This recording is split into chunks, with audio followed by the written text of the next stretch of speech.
Hey, what's up, everybody? Tim here. So, here to make a video that hopefully, if this is all timed right, you should see about 6 of these pop up around the VC just around the same time. Let me explain. So, a couple months ago, right around the time the vinyl tag started, Andrew from Tales of the Crate had a really clever and interesting idea which involved just a few random people in the VC. So what he did was he went out and bought 5 records, essentially from a local store in their dollar bin. The idea behind the dollar bin was to make it affordable for him since he was buying the records, and we're going to be sending him around. The experiment was: do we see the same record the same way? Is there a huge gap in how we grade? It comes about, some collectors like Andrew or I think Chad at Horrorbiz is another one that you want to bring in the primo. I know Mr. Hall of Fame Brandon. If it's not VG plus, I mean he's wanting minimal noise. And that's to be expected. We want the best we can. Some people, don't mind a placeholder copy here or 3, but to each his own, But what makes this so frustrating is when you want that one piece and it's not in any store you shop, it's not in any place you usually go, and you have to go online. You're now at the mercy of the seller's grade. Do we see things eye to eye? What's the miss? So we rounded up some folks around the VC. So Andrew Tales from the Crate did his, and then Steve Carlson, we all know Steve, love Steve.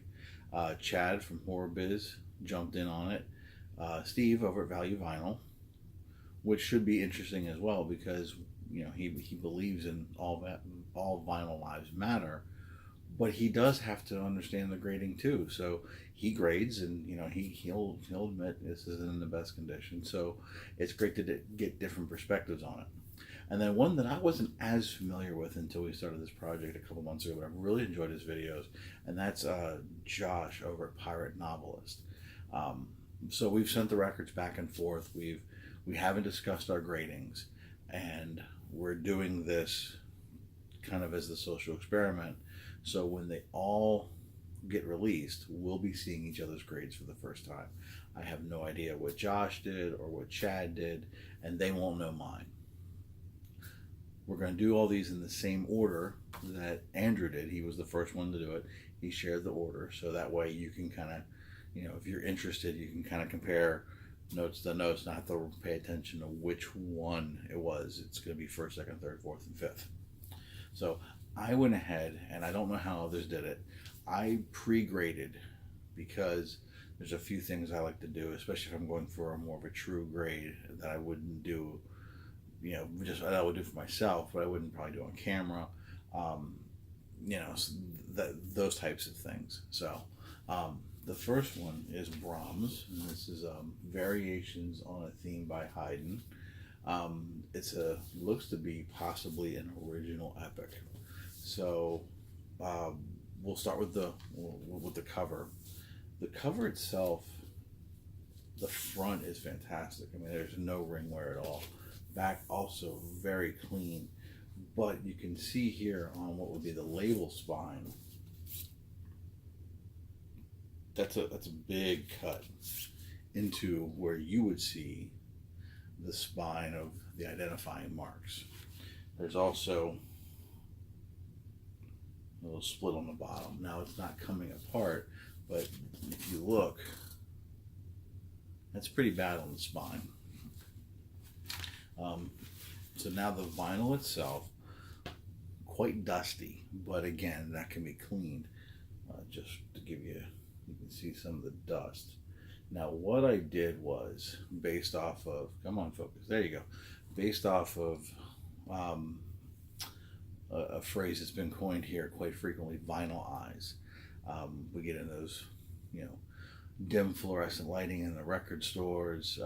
It looks good. You get home, you're hearing a lot of cracks and pops, and upon further inspection, you're seeing those deep, or just a ton of superficial, maybe a deep scratch that you didn't see. So what I did was, as I was grading, I used the flashlight of my phone. I wanted to get in a little deeper because I was not going to do a needle drop on any of these. These were simply based off of visual standards. So now here on one of the sides, I don't know if it's going to show up. There are some slight markings right here on the first third of the side, but realistically, nothing major that stands out. Anything that I saw looked very cleanable. So this looked well good,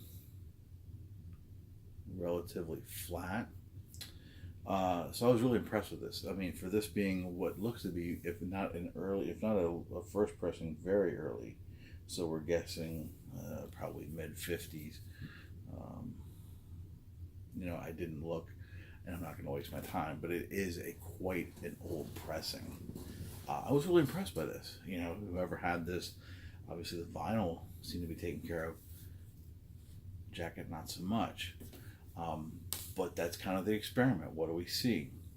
So based off of a very clean plate, very cleanable from what I saw, a couple of marks might give a slight tick or pop, but this older vinyl tends to be really, very sturdy. The cover, like I said at first look, surprisingly clean. You get the tears and things like that. To me, that's just not indicative of a strong cover for a curated collection. So for the first record, I gave the cover a good plus. Good corners, front was immaculate. That's the type of thing you could put and see.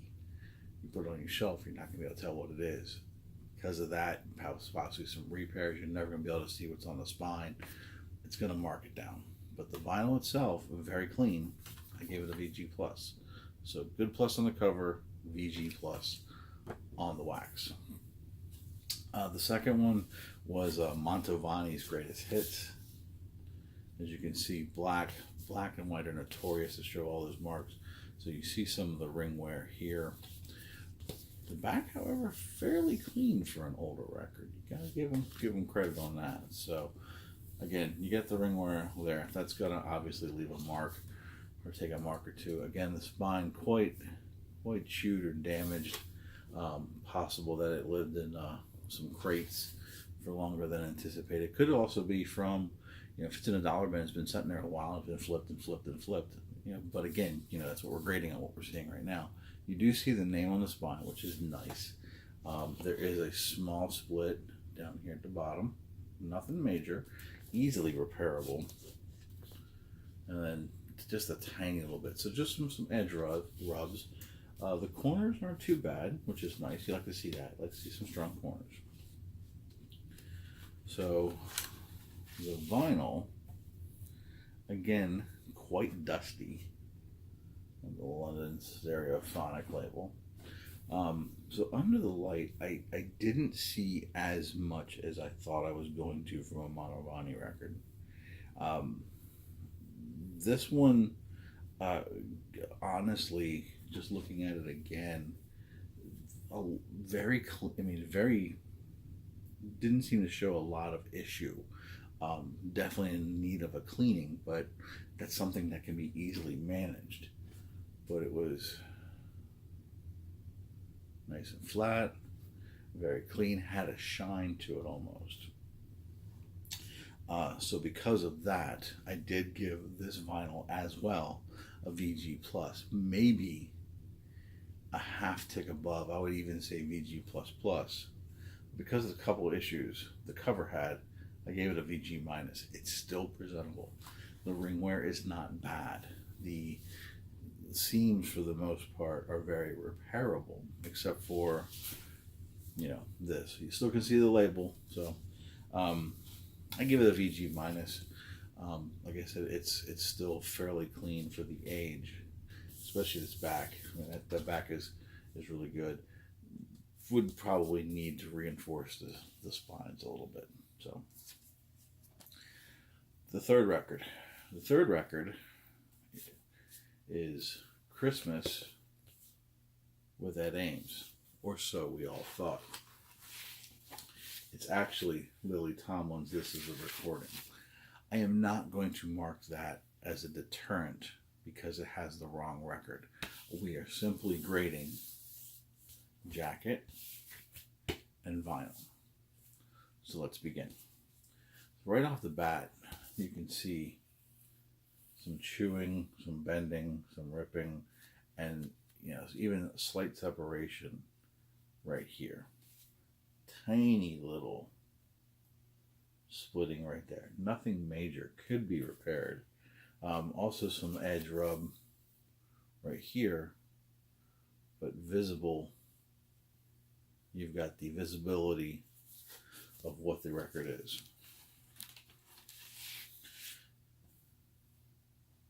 Pulling out the vinyl, again, very dusty. In desperate need of a clean. But what I found as I was inspecting it, there was a lot of tiny little divots. There was a lot of tiny little imperfections, almost, they're not dots like you would clean off and they would go away, but it's like little tiny ripple effects or ridges actually in the vinyl. And I believe it's on both sides. I'm guessing possibly it might have been stored someplace a little warm, didn't affect warping, but it just caused some rippling. So you can see the record is, again, fairly flat, but it caused some rippling effect. I'm not really quite sure how or why. Some of them almost look divotty. I was almost tempted to play this one to see how that would affect, if at all, the sound, which would be interesting because this is essentially a comedy album. So you would be able to hear a lot more noise come through because you wouldn't have maybe a low end or a thick mid to kind of mask that. I chose not to. That's what it is. So vinyl was a little concerning. Did think the jacket had good color, which was nice. That helps. Come on, camera, stop it. It adds to the quality of the jacket itself. You can see good shine, not a lot of fading in the white, which was good. But again, the cover did have a couple of issues. So on the cover, I gave it a flat VG. I almost said VG minus, but you know what? The color was good. I wanted to give it a VG. The vinyl I gave VG minus only because I didn't play it. If I played it, I'd be interested to see if any of those divots or whatever came through. I would almost be willing to give it a good plus. I could argue that. I've seen those types of marks not affect play before, so I was torn between the VG minus or the good plus. So I'll stick with that where it is. The fourth record was Eddie Peabody Plays. Now, again, when we got it and you look at it, the label is correct, but it actually says Eddie Peabody. I don't know if you can see that. Eddie Peabody when you're smiling. When you're smiling. So not quite the correct record. Didn't penalize it on that. Again, I'm going for grading of vinyl and jacket. So this jacket appears to be from, it doesn't say, late 50s, early 60s. Yeah, I don't see a copyright date on it. That being said, if you look at that front, very good shine. Corners, and this is, again, keep this in mind too. This has been packed and shipped 5 or 6 times. So, very clean cover. front and back. I mean, that's a good clean shine. Corners are strong. Slight little tearing right here. Right there. And if you were careful enough and handy with a glue, which I would screw that up in a New York minute, you could almost get the delay but if you bagged it carefully, you could probably get a delay so you could see it. But otherwise, the spine is very clean. I actually found that this one was quite impressive for its age. Apologize for the camera, folks. Pulled out the record. Very thick vinyl on Dot Records. So as I got under the light, I did notice a couple, just minor scratches and scuffs. There was a couple spots there was some discolorization. Most of your marks seem to be on the lead-ins or the first tracks, probably from mishandling it as they're dropping the needle on the record itself. Side 2 seemed to have a few more marks than I generally would like to see for stronger grading. But overall, looked okay. So this one, I gave the cover a VG+. I think the cover itself, very clean. I mean, this is something that, you would pull out like, wow, that just, again, has good shine. Very clean, minimal, if at all, ring wear. This is the kind of cover you like to, you hope they find on an older record. The vinyl I just gave a flat VG. There was a couple things that kind of seemed a little concerning to me, but I figured it would play fine. So, and then the last one, Mantovani. This is Mantovani Magic. And then looking at, excuse me as I have an edge, just looking at it from the initial front, seems to not be too bad. There's some discolorization here.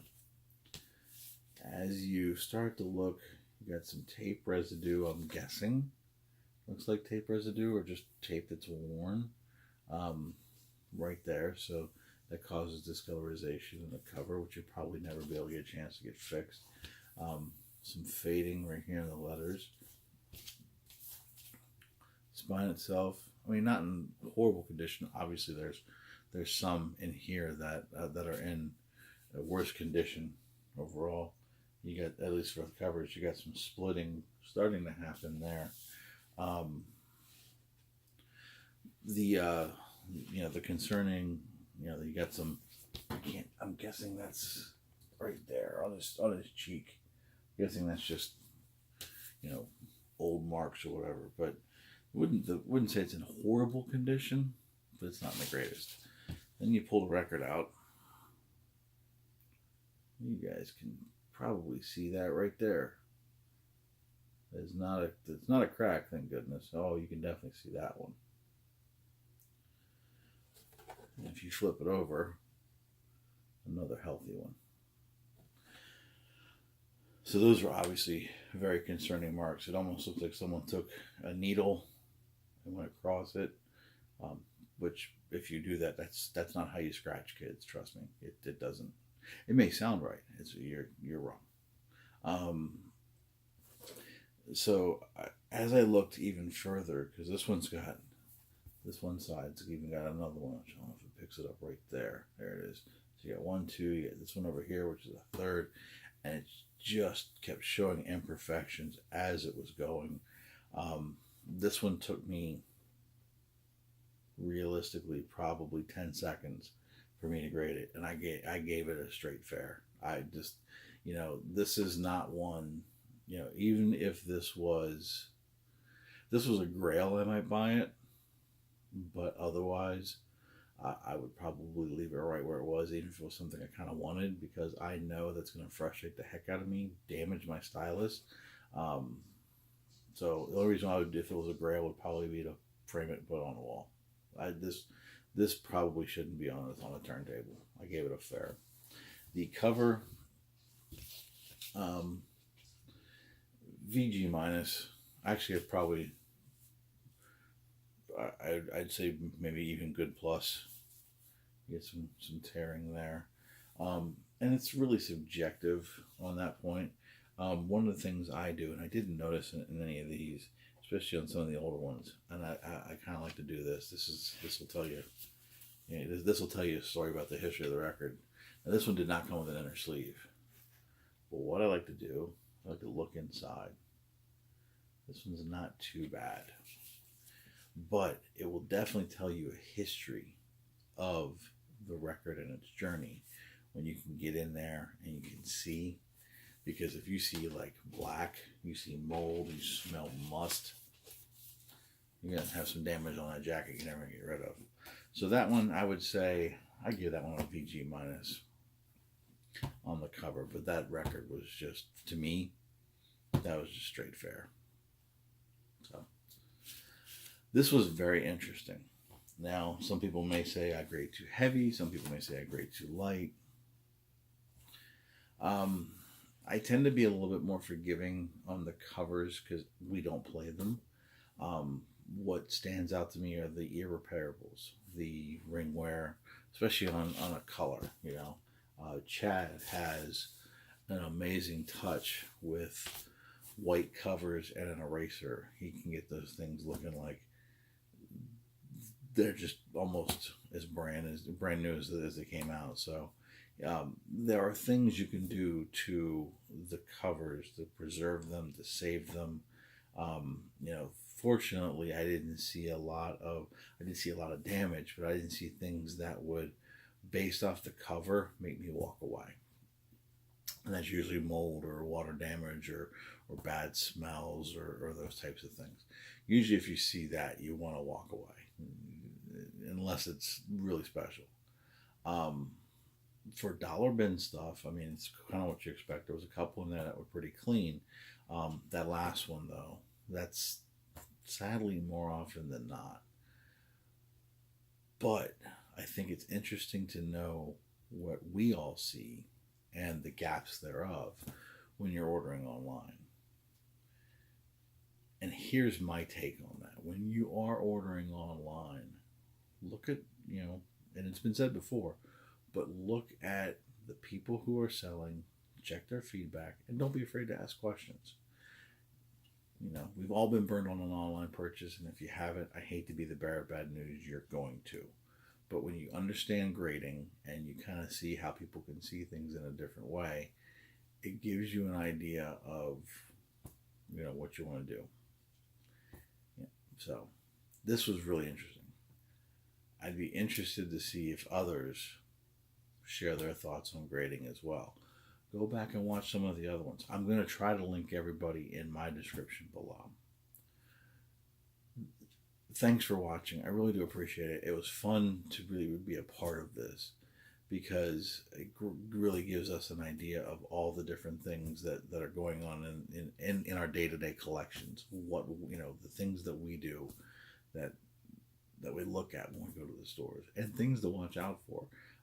Hopefully, maybe you got a tip or two. I'm sure when I'm watching, the others who partake, they're going to share some of their tips as well.